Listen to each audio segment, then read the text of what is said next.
yang dibentuk pada tahun 57 akan dinamakan Malaysia. Itu adalah organisasi Dayak untuk seluruh Pulau Podiok dan juga merangkumi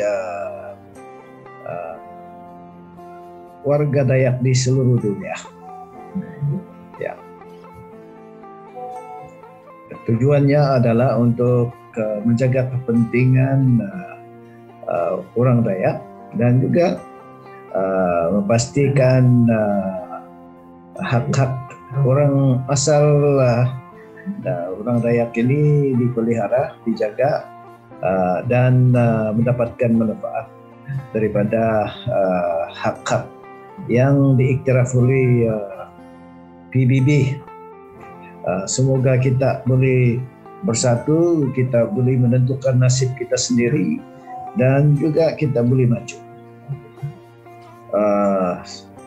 Mungkin ada lebih daripada 60 atau 70 etnik, tapi ini suku. Ya, kalau di Sabah saja ada 42, jadi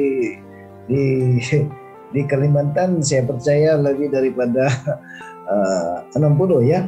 Jadi ada suku-suku ini yang mungkin boleh sampai 100. Dia ada beberapa abatan masuklah isu tanah, isu adat, isu kesatuan, isu pembangunan, isu pendidikan dan kadang-kala juga terlibatnya isu hak asasi manusia. Ya. Masalah nomor 1 mengenai isu tanah ini adalah masalah kekuasaan kita ke atas tanah kita sendiri, di mana diiktirafnya orang asal ini di mana dia duduk itu tanah dia, itu dia kepunyaannya. Tetapi mengikut sejarah kita telah kehilangan kuasa ke atas tanah kita sendiri, hutan kita sendiri, dan orang lain telah mengambil alih kebanyakannya untuk dibangunkan, untuk dikomersilkan, tetapi kita hanya melihat dan tidak terlibat secara langsung dan secara mutlak untuk membangun dan mengusahakan tanah kita sendiri. Jadi ini antaranya kerusakan persekitaran merugikan kita dari banyak aspeknya. Pertama kita kena ada kesadaran bahwa kita menghadapi banyak ancaman, banyak masalah, banyak cobaan, dan semua masalah ini, semua cobaan ini haruslah diakui oleh diri kita sendiri supaya kita boleh mencari solusinya. Kita tidak boleh mengharapkan orang lain untuk menyelesaikan masalah kita. Walaupun kita boleh, tetapi kita harus mengambil iktibar bahwa ini adalah masalah kita sendiri yang harus kita selesaikan dan harus kita mencari jalan untuk mencari solusinya. Dan sebab itu kita kena ada kesadaran terlebih dahulu. Tapi dan dia itu disebabkan hanya disebabkan oleh sejarah, disebabkan oleh geografi, dan juga disebabkan oleh pengaruh-pengaruh yang datang untuk menakluk kita. Jadi selain daripada itu sebenarnya kita tidak banyak perbedaan. Hanya mungkin kesukuan itu adalah disebabkan geografi, disebabkan sejarah, politik dan sebagainya. Tapi bila kita menganalisa persamaan itu lebih banyak daripada perbedaan. Ya, kita dalam satu pulau, ya, kita duduk di bumi kita dan kita hidup dengan alam sekitar semula jadi, dan kita mempunyai hukum adat sendiri yang kita amalkan. Dalam satu daerah di masa-masa yang lampau, kita berperang antara kita sendiri, dan sedangkan kita itu satu bangsa, tetapi kita berperang antara sendiri hanya karena mau menakluk kampung ini, daerah itu dan sebagainya. Dan ini telah berlaku di Sabah, di Malaysia juga, dan di daerah saya sendiri. Ini tidak berlaku lagi seperti apa yang berlaku dulu. Hanya sekarang dia hanya berlaku karena politik, bukan lagi karena kita mau menakluk satu kawasan dan mendapatkan lebih banyak harta dan sebagainya. Jadi dia tidak berlaku seperti itu.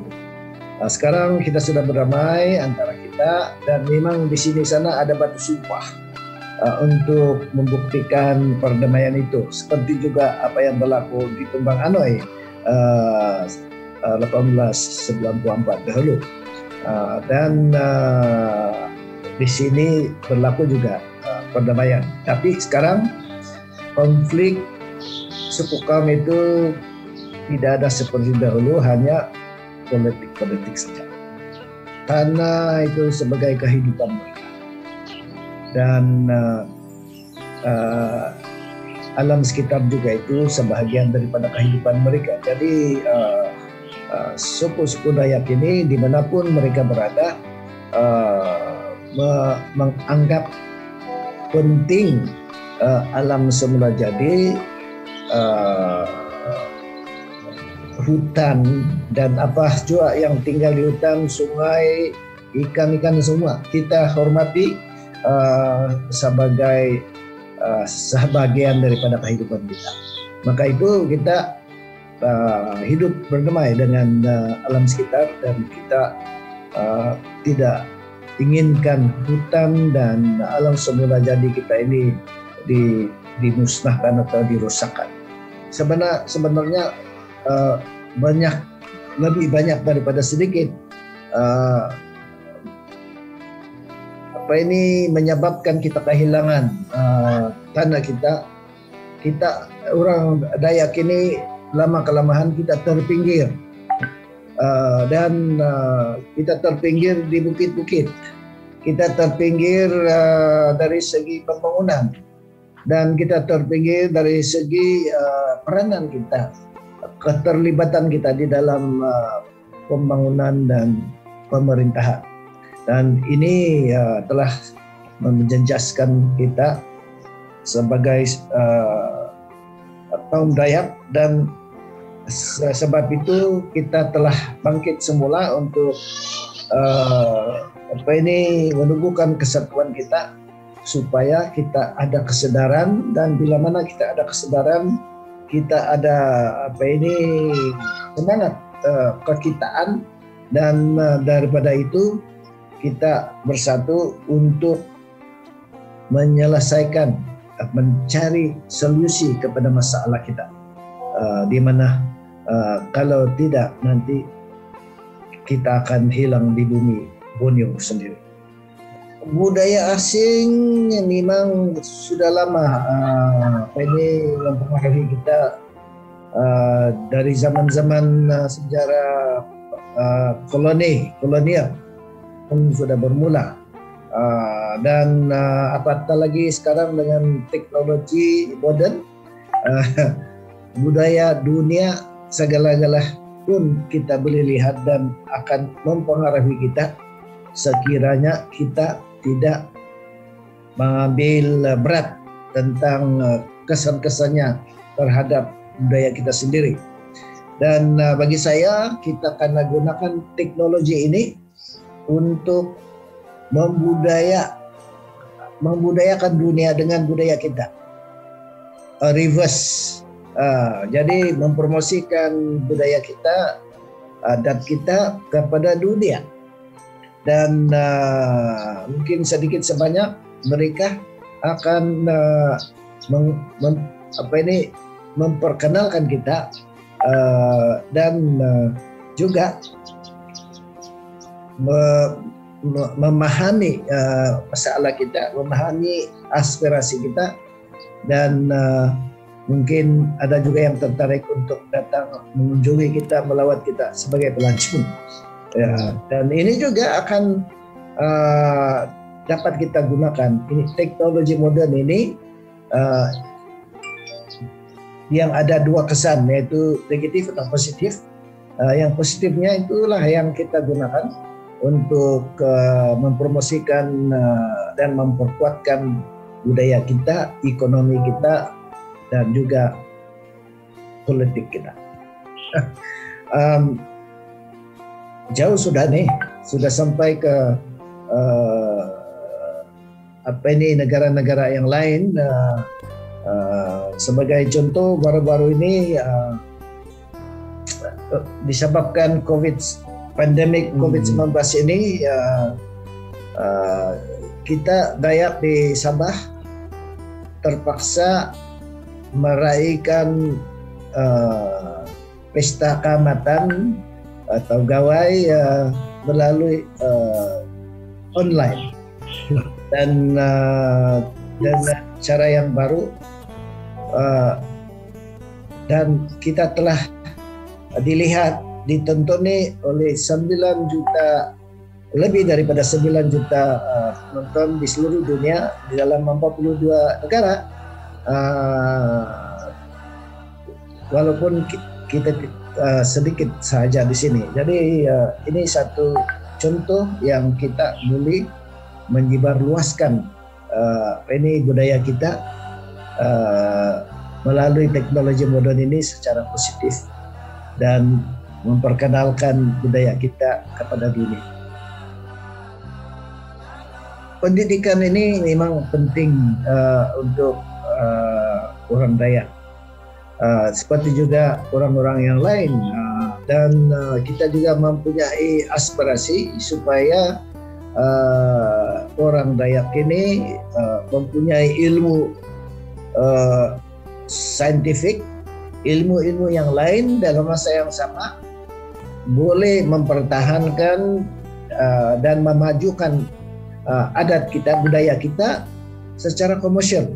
Jadi ini berarti bukan saja kita boleh mempertahankan budaya adat kita secara amalan biasa, tapi secara komersial, supaya kehidupan kita seperti hutan dan alam semula jadi ini menjadi satu sumber dan asas pendapatan kita. Begitu juga dengan